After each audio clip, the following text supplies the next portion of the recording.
भोपाल के भारत भवन की इन दीवारों को गौर से देखें। ये तस्वीर सिर्फ तस्वीर नहीं है, ये तस्वीरें एक मेहनतकश खातून आर्टिस्ट के जद्दोजहद की दास्तान पेश करती हैं।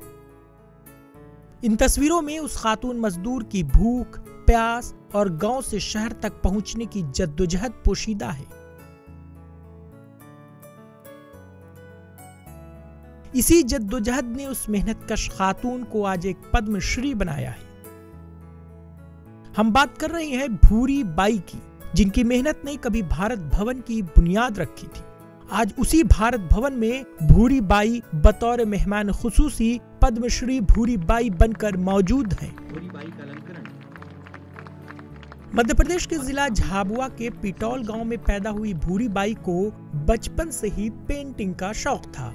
वह अपने घर की दीवारों पर तस्वीरें बनाती थी। उन्होंने कभी अवार्ड की तवक्को नहीं की थी।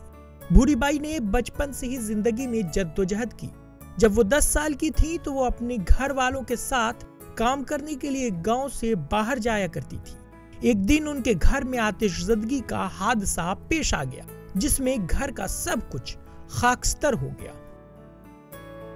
मैंने अपने मेरे जीवन में तो बहुत ही ऐसे कठिन जिंदगी निकली, क्योंकि माँ बाप गरीब रहे और हम दोनों बहनें मजदूरी करती रही।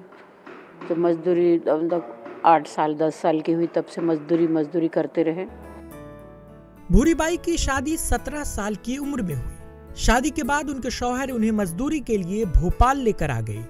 उस वक्त भारत भवन का तामीरी काम जारी था, इसलिए वहां मजदूरी मिल गई। भारत भवन में मजदूरी के दौरान गुरु जय स्वामीनाथन से उनकी मुलाकात हुई। उन्होंने भूरी बाई को तस्वीर बनाने के लिए मुतासिर किया, जिसके बाद भूरी बाई ने अपनी जद्दोजहद को तस्वीरों के जरिए पेश किया।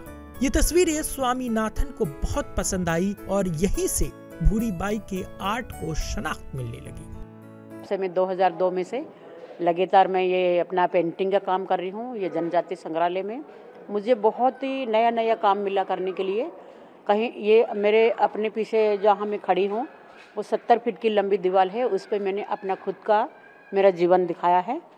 मैं कैसे पहुंची हूँ, कैसे आई हूँ, ये सारा सब मैंने दिखाया। भारत भवन में मजदूरी करते हुए दिखाया, एक ट्रेन दिखाया, लकड़ी बेचते हुए मैंने लकड़ी खूब बेची गांव में। और यहाँ पर दिखाया मैं स्वामी जी से मिल रही हूँ, जब भारत भवन बन के तैयार हो गया, इंदिरा गांधी से मिल रही, और ये सारे अवार्ड दिखाया है। अमेरिका का यात्रा कर लिया, एरोप्लेन दिखाया है। तो ये मेरा अपना खुद का जीवन दिखाया। भूरी बाई के लिए यह सब एक ख्वाब की तरह था।